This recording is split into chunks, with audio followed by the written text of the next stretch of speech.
My name is Anish and I work with Cerner Healthcare, and I joined IvyAspire because I wanted to go for a top B school program, and I felt that I needed a little help in that, a little guidance in how I do my essays and stuff like that. And I've gotten into ISB and Darden now thanks to IvyAspire's help. In my company, my boss had used Shasta's help to apply to a few B schools before, and she came highly recommended by him. We started off the process by tackling each. I remember Shasta had called me home, and we had talked about ISB, and we talked about how we have to approach each of those essays. So basically, get a small idea of what we're going to talk about in each essay, and and for each of those specific essays where they talk about the goals and the short-term goals, have that whole story in focus, then trying to bring it down to 300 words. And we have about 3 edits in which Shasta points out your weaknesses and what could be made better. And I think after those three processes, you sort of get an idea of what the college is looking for. And I think being alumni of the college itself, that would have, it's stronger advice from her. I guess that's how it helped. I think you tend to lose focus and you're not really sure what's important and what you need to exactly put down there. 300 words is not a lot. And we all have a lot of things to say in those 300 words.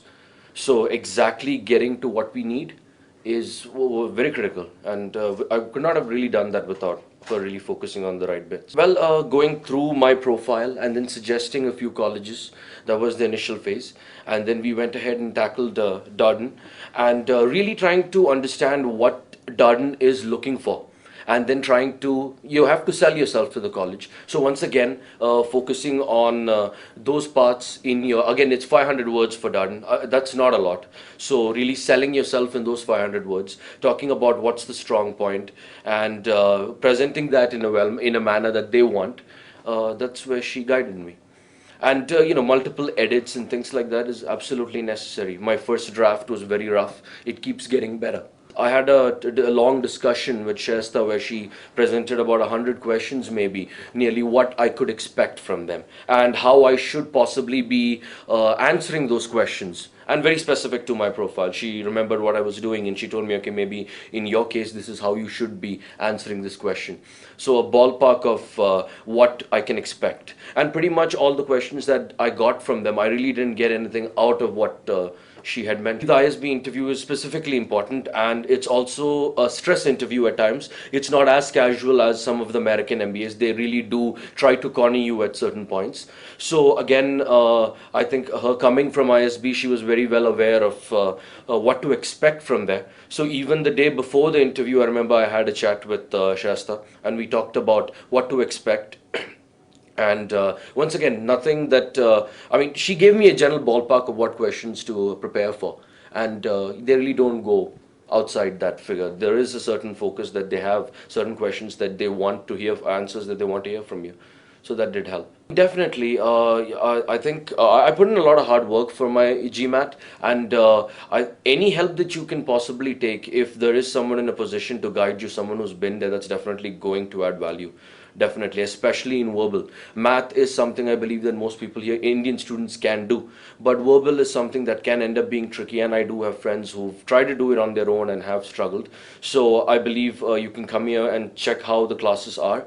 So they should definitely, I would highly recommend that. I think the working style was quite casual, and I did have the freedom to send her emails, and I did multiple times whenever I had questions, and I was able, and she was available for me to have a chat with, sometimes even before I write an essay.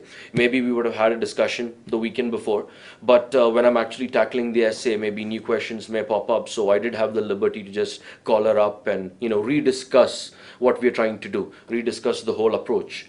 And I think that was that helped a lot. Just knowing that the main idea here is someone who's credible and someone who knows, who's already been there, being there, easily approachable, to help and guide you every bit of the way. And I think I got that. So deciding to do an MBA, especially a US MBA, is already, even ISB, is a large financial investment. So you probably need to maximize your chances, maximize your potential, and try to get into the best college possible. And you need to do anything that can help you do that. And IvyAspire definitely helped me. And seeking counseling, you have a lot of things to talk about, and really focusing and really selling yourself is what IvyAspire helps you do. And I think that's really important. It's a very competitive environment out there, so you need to maximize your potential and take any advantage that's there out there to help you do that.